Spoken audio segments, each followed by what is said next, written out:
Hello everyone, I am Parthiban. Welcome you to SAP Views. இன்னைக்கு date 16/1/2025. இந்த வீடியோவை evening ஒரு 7 o'clock ரெக்கார்ட் பண்ணிகிட்ருக்கிறேன். வீடியோவை ஸ்டார்ட் பண்ணுறதுக்கு முன்னாடி அனைவருக்கும் இனிய பொங்கல் நல்வாழ்த்துக்கள்.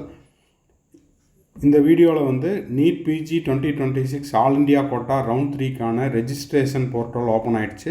ரெஜிஸ்ட்ரேஷன் முடிச்சுட்டு பேமெண்ட்டை கம்ப்ளீட் பண்ணிவிட்டு அதுக்கான டெமோ வீடியோவை போஸ்ட் பண்ணிகிட்ருக்குறோம். ஸோ இதில் பார்ட் 1ல் நம்ம என்ன செய்ய போகிறோம்னா ரெஜிஸ்ட்ரேஷன் பேமெண்ட்டு இதை மட்டும் பார்க்க போகிறோம் ஸ்டெப் பை ஸ்டெப்பாக. இது எதுக்காக அப்படின்னா ஆல்ரெடி ரவுண்டு 1 ரவுண்டு 2 முடிஞ்சிருது. இப்போ ரவுண்டு 3ல் கட் ஆஃப் ரெடியூஸ் ஆகிருக்குது, பர்சன்டைல் குறைச்சிருக்கிறாங்க. ஸோ இது வரைக்கும் நான் ரெஜிஸ்டரே பண்ணல அப்படின்றவங்க இந்த வீடியோவை பார்த்தீங்கன்னா எப்படி ரெஜிஸ்டர் பண்ணுறது, பேமெண்ட் செய்யணும் அப்படிங்கிறது தெரிய வரும். ஸோ இந்த வீடியோவை நீங்கள் பார்த்துட்டு உங்கள் ஃப்ரெண்ட்ஸ், ரிலேட்டிவ், நெய்பர் சர்க்கிளில் யாரெல்லாம் நீட் பிஜி எழுதின டாக்டர்ஸ் இருக்காங்களோ அவங்களுக்கு இந்த வீடியோவை ஷேர் பண்ணுங்கள். அடுத்த வீடியோவில் நம்ம சாய்ஸ் ஃபில்லிங்கை பார்க்க போகிறோம்.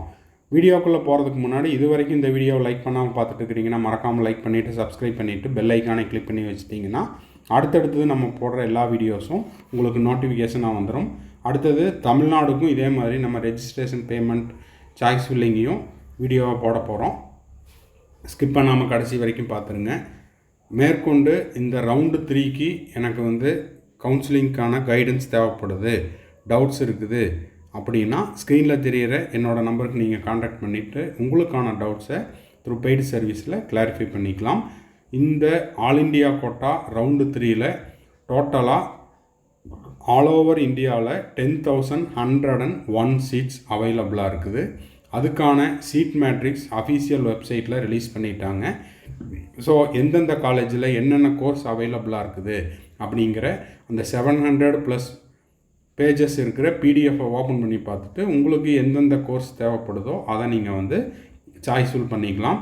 இப்போ எம்சிசினுடைய அஃபீஷியல் வெப்சைட்டுக்கு வந்தீங்கன்னா அதில் பிஜி மெடிக்கலை கிளிக் பண்ணுங்கள். பிஜி மெடிக்கலில் நியூ ரெஜிஸ்ட்ரேஷன்னு இருக்கும். எதுக்காக அப்படின்னா இந்த ரவுண்டு 1லையும் ரவுண்டு 2லையும் நான் ரெஜிஸ்டரே பண்ணல, எனக்கு கட் ஆஃப் போதுமானதாக இல்லை. இப்போது கட் ஆஃப் ரெடியூஸ் ஆயிடுச்சு, அதனால் நான் இப்போ ஃப்ரெஷ் ரெஜிஸ்ட்ரேஷன் பண்ணுறேன் அப்படின்றவங்க நியூ கேண்டிடேட் ரெஜிஸ்ட்ரேஷன் இந்த லிங்க்கை கிளிக் பண்ணுங்கள். இந்த லிங்க்கை கிளிக் பண்ணிங்கன்னா நெக்ஸ்ட்டு டேர்ம்ஸ் அண்ட் கண்டிஷன்ஸ் இருக்கும். அதை ஃபுல்லாக படித்து பார்த்துட்டு ஐ அக்ரி அதை கிளிக் பண்ணிக்கோங்க. இந்த பபுள் பண்ணிவிட்டு அதுக்கப்புறம் இந்த டேர்ம்ஸ் அண்ட் கண்டிஷன்ஸ் ஃபுல்லாக படித்து பார்த்துட்டீங்க அப்படின்னா நியூ கேண்டிடேட் ரெஜிஸ்ட்ரேஷன் இருக்கும். இதில் NEET PG roll number, NEET PG application number, candidate name இதெல்லாம் ஃபில் பண்ணுங்கள். NEET PG roll number, NEET application number, candidate name, mother name, date of birth இதெல்லாம் கரெக்டாக டைப் பண்ணிவிட்டு செக்யூரிட்டி பின் நம்பர் கேப்சா கோடை type பண்ணுங்கள், submit கொடுத்துருங்க. இதை முடித்தாச்சு அப்படின்னா அதன் பிறகு உங்களுக்கு ஆல்ரெடி நீங்கள் நீட் அப்ளிகேஷன் போடும்போது mobile number, register mobile number ஒன்று கொடுத்துருப்பீங்க. அதுக்கப்புறம் ரெஜிஸ்டர் இமெயில் ஐடி கொடுத்துருப்பீங்க. அது கீழே இருக்கும். உங்களுடைய roll number, application number, candidate name, mother name, date of birth இதெல்லாம் இருக்கும். அதெல்லாம் கரெக்டாக இருக்குதான்னு செக் பண்ணிவிட்டு இப்போ நீங்கள் என்ன பண்ணணும்னா பாஸ்வேர்டு க்ரியேட் பண்ணணும். அந்த பாஸ்வேர்டு அப்படிங்கிறது 8 to 13 கேரக்டர்ஸில் இருக்கணும். ஒரு ஸ்பெஷல் கேரக்டர் இருக்கணும், ஒரு அப்பர் கேரக்டர் இருக்கணும். இதெல்லாம் நீங்கள் க்ரியேட் பண்ணிவிட்டு அந்த பாஸ்வேர்டை கன்ஃபார்ம் கொடுங்க. அதன் பிறகு செக்யூரிட்டி பின் நம்பர் சைடில் கேப்சா கோடு இருக்கும், அதை அப்படியே டைப் பண்ணிவிட்டு சேவ் அண்டு நெக்ஸ்ட்டு கொடுத்துருங்க. இப்போது உங்களுடைய மொபைல் நம்பருக்கு, அதாவது ரெஜிஸ்டர் மொபைல் நம்பருக்கு இல்லைன்னா ரெஜிஸ்டர் இமெயில் ஐடிக்கு ஓடிபி வரும். நீங்கள் எதை கிளிக் பண்ணீங்களோ அதுக்கு. அப்போது அந்த ஓடிபியை இங்கே டைப் பண்ணிவிட்டு செக்யூரிட்டி பின் நம்பர் கீழே இருக்குது, அதை கொடுத்துட்டிங்கன்னா நீங்கள் மொபைல் நம்பர் கொடுத்துருந்தீங்கன்னா மொபைல் நம்பர் வெரிஃபைடுன்னு உங்களுடைய மொபைலுக்கு எஸ்எம்எஸ் வரும். இமெயிலில் கொடுத்துருந்தீங்கன்னா இமெயிலுக்கு ஓடிபி இமெயில்லையும் ஒரு மெயில் வந்திருக்கும், your email ID successfully verified அப்படின்னு வரும். இப்போது டோட்டலாக 7 ஸ்டேஜஸ் இருக்குது. இதில் மொத்தமாக 7 ஸ்டேஜ் இருக்குது. இந்த 7 ஸ்டேஜில் இப்போ நம்ம ஃபஸ்ட்டு ஸ்டேஜை கம்ப்ளீட் பண்ணிட்டோம். Authentication form completed, fill the application form. அடுத்தடுத்தது நம்ம இப்போது செய்ய போகிறோம். அதில் நீங்கள் வந்து முதல்ல செய்ய வேண்டியது ஜெண்டர், மேலா ஃபீமேலா அதை டைப் பண்ணிடுங்க. நேஷ்னாலிட்டி இந்தியன் அதை டைப் பண்ணிடுங்க. அப்புறம் ரிலிஜியன் அதை டைப் பண்ணுங்கள். கேட்டகிரி ஜென்ரலா ஓபிசியா உங்களுடைய கேட்டகிரியை டைப் பண்ணுங்கள். பிடபிள்யூடி கேட்டகிரியாக இருந்தால் எஸ்ன்னு கொடுங்க, இல்லைன்னா நோன் கொடுங்க. மார்ஷியல் ஸ்டேட்டஸ் மேரீடா அன்மேரீடான்னு கொடுங்க. அதுக்கப்புறம் ஏஎஃப்எம்சி பூனேக்கு அப்ளை பண்ணுறீங்களா, எஸ் ஆர் நோன் கொடுங்க. அதன் பிறகு செக்யூரிட்டி டெபாசிட்டு எந்த அக்கௌண்ட்லேருந்து கொடுக்குறீங்க, பேமெண்ட் பண்ண போகிறீங்க, அந்த அக்கௌண்ட் ஹோல்டர்னுடைய நேம் அதை டைப் பண்ணுங்கள். அக்கௌண்ட் நம்பர் டைப் பண்ணுங்கள். அந்த அக்கௌண்ட் நம்பரை கன்ஃபார்ம் கொடுங்க. ஐஎஃப்எஸ்சி பேங்க்கினுடைய ஐஎஃப்எஸ்சி கோடு கொடுங்க. பேங்க் நேமு, பேங்க்கினுடைய அட்ரஸ். இதெல்லாம் எதுக்காக அப்படின்னா இப்போ நீங்கள் கொடுக்குற இந்த பேங்க் டீட்டெயிலுக்கு தான் அட்மிஷன் எல்லாம் முடிஞ்சு நீங்கள் காலேஜில் ஜாயின் பண்ண பிறகு செக்யூரிட்டி டெபாசிட் ரீஃபண்ட் ஆகும். அதற்கு ப்ரூஃபாக நீங்கள் என்ன பண்ணணுன்னா அங்கே பேங்க்கு பாஸ்புக்கினுடைய ஃப்ரண்ட் பேஜை ஸ்கேன் பண்ணி 10 KB to 100 KBக்குள்ளே அப்லோட் பண்ணுற மாதிரி இருக்கும். பேங்க் பாஸ்புக் இல்லை அப்படின்னா ஒரு கேன்சல்டு செக்லீஃபை எடுத்து அதை ஸ்கேன் பண்ணியும் நீங்கள் அப்லோட் பண்ணிக்கலாம். இதை முடிச்சிட்டிங்க அப்படின்னா ஒருவேளை இதை நீங்கள் செஞ்சிட்ருக்கும்போது லாக் ஆஃப் ஆனாலோ இல்லை நீங்கள் வெளியில் வந்துட்டாலோ ஆல்ரெடி நீங்கள் க்ரியேட் பண்ண க்ரியேட் பண்ண லாகின் ஐடி பாஸ்வேர்டை கொடுத்து ரெஜிஸ்டர்டு கேண்டிடேட் அந்த லிங்க்கில் உள்ளே போய்க்கலாம். இல்லை சார் நான் அப்படியே கண்டினியூஸாக தான் வந்துட்டுருக்கிறேன் அப்படின்றவங்களுக்கு ஒன்றும் ப்ராப்ளம் இல்லை. இப்போது எம்பிபிஎஸ் நீங்கள் வந்து டீட்டெயில்ஸ் கேட்டிருக்காங்க. அதில் பாசிங் ஸ்டேட்டஸ் அதை கொடுக்கணும், பாசிங் இயர் கொடுக்கணும், என்ரோல்மெண்ட் நம்பர் கொடுக்கணும், யூனிவர்சிட்டி ஆர் காலேஜை டைப் பண்ணிவிட்டு சேவ் அண்டு நெக்ஸ்ட்டு கொடுத்துருங்க. இதை கம்ப்ளீட் பண்ணிட்டீங்கன்னா நெக்ஸ்ட்டு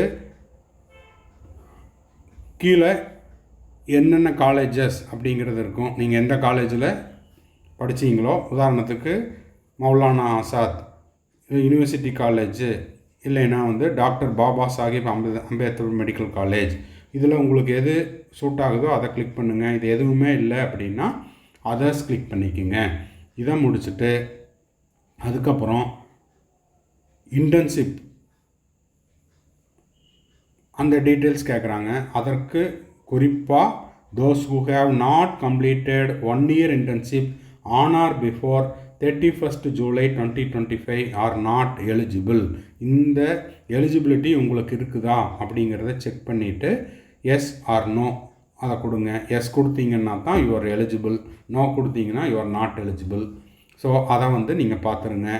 அதன் பிறகு internship starting date, month, year, அதே போல் internship completion date, month, year இதையும் டைப் பண்ணிவிட்டு சேவ் அண்டு நெக்ஸ்ட்டு கொடுத்துருங்க. அதுக்கப்புறம் இந்த தேர்ட் ரவுண்டில் நீங்கள் ஆல் இண்டியா கோட்டாக்கு அப்ளை பண்ணுறீங்களா, டீம்டுக்கு அப்ளை பண்ணுறீங்களா, armed medical college armed AFMC click பண்ணுறீங்களா, என்பிஇஎம்எஸ் கிளிக் பண்ணுறீங்களா, இதெல்லாம் வந்து கிளிக் பண்ணிங்கன்னா அமௌண்ட் எவ்வளோன்னு காட்டும். உங்கள் கேட்டகிரிக்கு ஏற்றார் போல் என்ன அமௌண்ட் காட்டுதோ அந்த அமௌண்ட்டை பே பண்ணுற மாதிரி இருக்கும். இப்போ பார்த்தீங்கன்னா இந்த கேட்டகிரி அப்ளிகேஷனுக்கு 2,05,000 காட்டுது. ஆல்ரெடி நம்ம முன்னாடியே கொடுத்த மாதிரி அந்த பேங்க் டீட்டெயில் இருக்கிற அக்கௌண்ட்டில் நீங்கள் பணத்தை கட்டிட்டு நீங்கள் கொடுக்குற அக்கௌண்ட்லேருந்து பணத்தை கட்டினீங்கன்னா கடைசியாக ரீஃபண்ட் ஆகும்போது அதே அக்கௌண்ட்டுக்கு பணம் வந்து ரீஃபண்ட் ஆயிரும். ஓகேங்களா? சரி, இப்போ வந்து காண்டாக்ட் டீட்டெயிலில் நீங்கள் ப்ரெசன்ட் அட்ரஸும் பர்மனண்ட் அட்ரஸும் ஒரே அட்ரஸ் தான் அப்படின்னா கரஸ்பாண்டன்ட் அட்ரஸை ஃபுல்லாக அப்படியே டைப் பண்ணுங்கள் ஆஸ் பர் ஆதார் கார்டில் இருக்கிற மாதிரி. இது ஓகே அப்படின்னா சேம் ஆஸ் கரஸ்பாண்டன்ட் அட்ரஸ் இந்த பாக்ஸை கிளிக் பண்ணால் காப்பி பேஸ்ட் ஆகிக்கும்.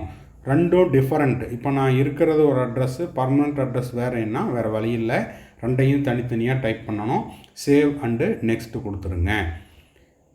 நெக்ஸ்ட்டு இது வரைக்கும் நம்ம செஞ்ச எல்லா தகவல்களும் இந்த பேஜில் விசிபிள் ஆகும், அதாவது ப்ரீவியூ ஆகும். இந்த ஸ்டேஜில் கூட நீங்கள் ஏதாவது தவறு செஞ்சுருந்தீங்கன்னா அதை எடிட் பண்ணிக்கலாம். அதுக்கு தான் இது வரைக்கும் நீங்கள் செஞ்ச எல்லா தகவல்களும் இந்த ஒரே பேஜில் அவைலபிளாக இருக்குது. ஸோ அதை நீங்கள் பார்த்துட்டு ஓகே அப்படின்னா நெக்ஸ்ட்டு கொடுங்க. இல்லை நான் இதில் எடிட் பண்ணணும் அப்படின்னா எடிட் பண்ணிக்கலாம். அந்த சிங்கிள் பேஜ் தான் இது. இதை முடிச்சிட்டிங்கன்னா நீங்கள் பேமெண்ட் கம்ப்ளீட் பண்ணியிருந்தீங்கன்னா அவைலபிள் சாய்ஸஸ் எவ்வளவு, ஃபில்டு சாய்ஸஸ் எவ்வளோ, அதுக்கப்புறம் தான் சாய்ஸ் ஃபில் பண்ண முடியும். ஸோ பேமெண்ட்டை முடிச்சுட்டு அடுத்த வீடியோவில் தான் நம்ம என்ன பண்ண போகிறோம், சாய்ஸ் ஃபில்லிங்கை காமிக்க போகிறோம். ஸோ இதில் பேமெண்ட்டை வந்து நீங்கள் என்ன பண்ணலாம், ஆன்லைன் பேமெண்ட் கொடுக்கலாம், நெட் பேங்கிங் கொடுக்கலாம், கார்டு பேமெண்ட் கொடுக்கலாம். ஐ அக்ரி கொடுத்துருங்க. இதை கொடுத்துட்டிங்கன்னா பேமெண்ட் சக்ஸஸ்ஃபுல் ஆகிடுச்சுன்னா உங்களுக்கான ரெசிப்ட் வரும். இந்த ரெசிப்டை பத்திரமா வச்சுக்குங்க. எதுக்காக அப்படின்னா ஃப்யூச்சரில் உங்களுக்கு ஒருவேளை ரீஃபண்ட் ஆகலைன்னா இந்த ரெசிப்டை நீங்கள் வந்து என்க்ளோஸ் பண்ணி ஒரு ரிமைண்டர் போடலாம் அதுக்காக. ஓகேங்களா? ஸோ இதுதான் வந்து ஸ்டெப் பை ஸ்டெப்பாக ரெஜிஸ்ட்ரேஷன் பேமெண்ட் முடித்ததுக்கான ஆல் இண்டியா கோட்டா ரவுண்ட் 3 பிஜிக்கான வீடியோ. அடுத்தது நம்ம சாய்ஸ் ஃபில்லிங்க்கு ஒரு வீடியோ போட போகிறோம். தேங்க்ஸ் ஃபார் வாட்சிங். Bye, see you, have a nice day. Counselling ரெலவெண்ட்டாக உங்களுக்கு பெய்டு சர்வீஸ் வேணுன்னா ஸ்க்ரீனில் தெரியிற நம்பருக்கு காண்டாக்ட் பண்ணலாம். All the best.